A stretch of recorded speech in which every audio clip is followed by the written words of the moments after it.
I started weightlifting when I was in 8th grade. I was one of the smallest kids in the school and really was not a very good athlete, but something around that time triggered me to want to improve myself. And I remember as soon as I hit the weight room, I put on a good 50 pounds within 1 year.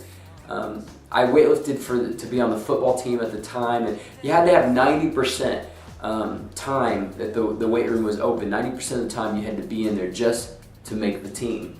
To be on the starting lineup, you had to be in the 1,000-pound club. That's when they would add your maxes for bench, deadlift, squat, and incline together. And if it hit 1,000 pounds, then you would have the potential to start on the team.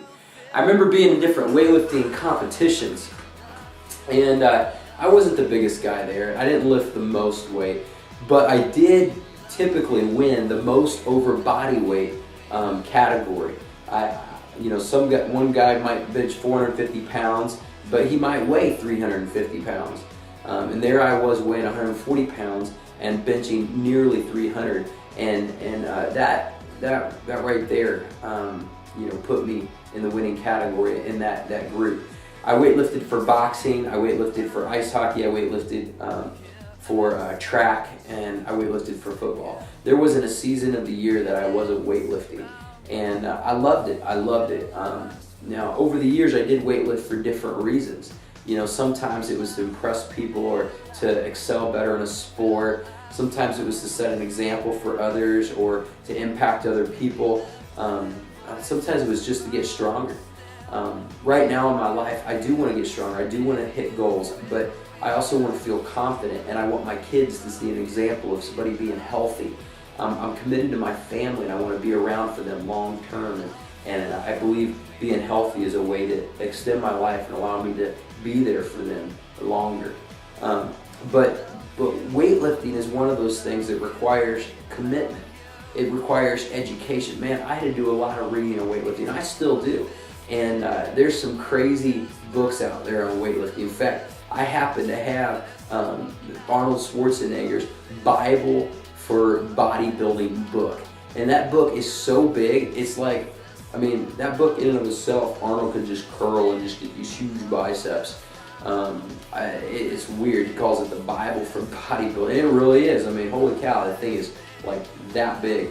But anyway, I've done reading in men's magazines and bodybuilding books and other things. And there's a lot of education, a lot of theory, and learning muscle groups and all of that in order to be a balanced bodybuilder.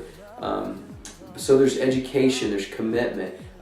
It's slow growth. It's painful. It's costly. One of my favorite quotes is the quote, "No pain, no gain." You see, really, bodybuilding, strength training, weightlifting is really body breaking, if anything. The theory is that you have to break the muscles down in order to build them up. And pretty much all of the weightlifting, people out there will tell you that once you get to that last rep, when you don't think you can put up one more, they say that's when real muscle building begins. And they want you to go to failure. They want you to give it your all, to go all out, to push beyond your ability to push and then push some more. Go until you can't do but one more and then do 3 more. That's why you see guys yelling at each other and pushing it and having spotters, because without a spotter, you really cannot go to your true potential, to your limit. But pain brings gain in weightlifting. The Marines have a quote. It's called, it goes like this: "Pain is weakness leaving the body."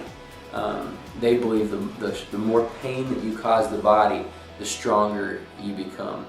For a long time I used to ask myself, why is it that what it was so good for me feels so bad?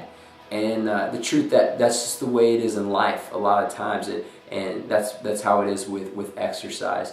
It may hurt, but it's the best thing for you. Weightlifting is also a lifestyle. One of my favorite quotes is, "Train insane or remain the same." Either you go all in or don't even try it. Because if you lift 300 pounds off of a rack and you're standing there and you're not going all in, you're gonna get hurt. You're gonna get hurt. And if you're just going through the motions in your workout, if you don't get hurt, you're not going to gain any muscle. It's not going to help you at all.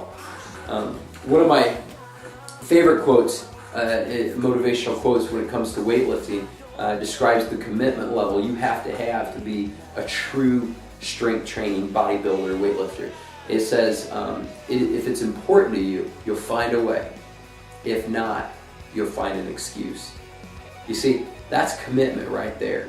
We all know a lot of excuses. We give a lot of excuses. You can probably think of excuses right now why you wouldn't want to go out and do different things. But if it's important to you, you'll find a way. One of my other favorite quotes says, if you always do what you've always done, you always get what you've always got. And isn't that just so true in life? You know, if you commit to something and you commit to doing it, you develop a habit, a pattern. You know, different leadership gurus say if you do something for 21 days, you can develop that habit and sustain it. You know, that's what it's all about. You got to change what you're doing now, develop a new habit, and move on from there. But it's not all about talk. It's not all about theory. You got to do it. There's got to be a commitment there. One person once said, one man exercising is far better than 50 people preaching it. You know, you can talk all you want about health, but until you get into the gym and you start lifting or exercising, I'm sorry, it's all just talk. But it's worth it. It's worth it. One time I saw a quote from Under Armour, and it really just hit home with me. It made me think, you know, what's true for weightlifting is true for discipleship.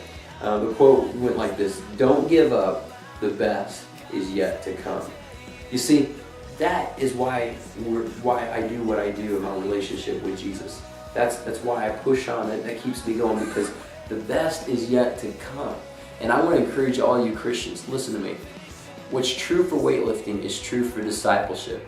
It's going to take long-term commitment to a relationship with Jesus. It's going to be painful. It's going to be costly. It's slow growth. It's going to require some education. It's going to cost you something. It's going to require sacrifice. It's not going to be easy, but it's worth it. The best is yet to come.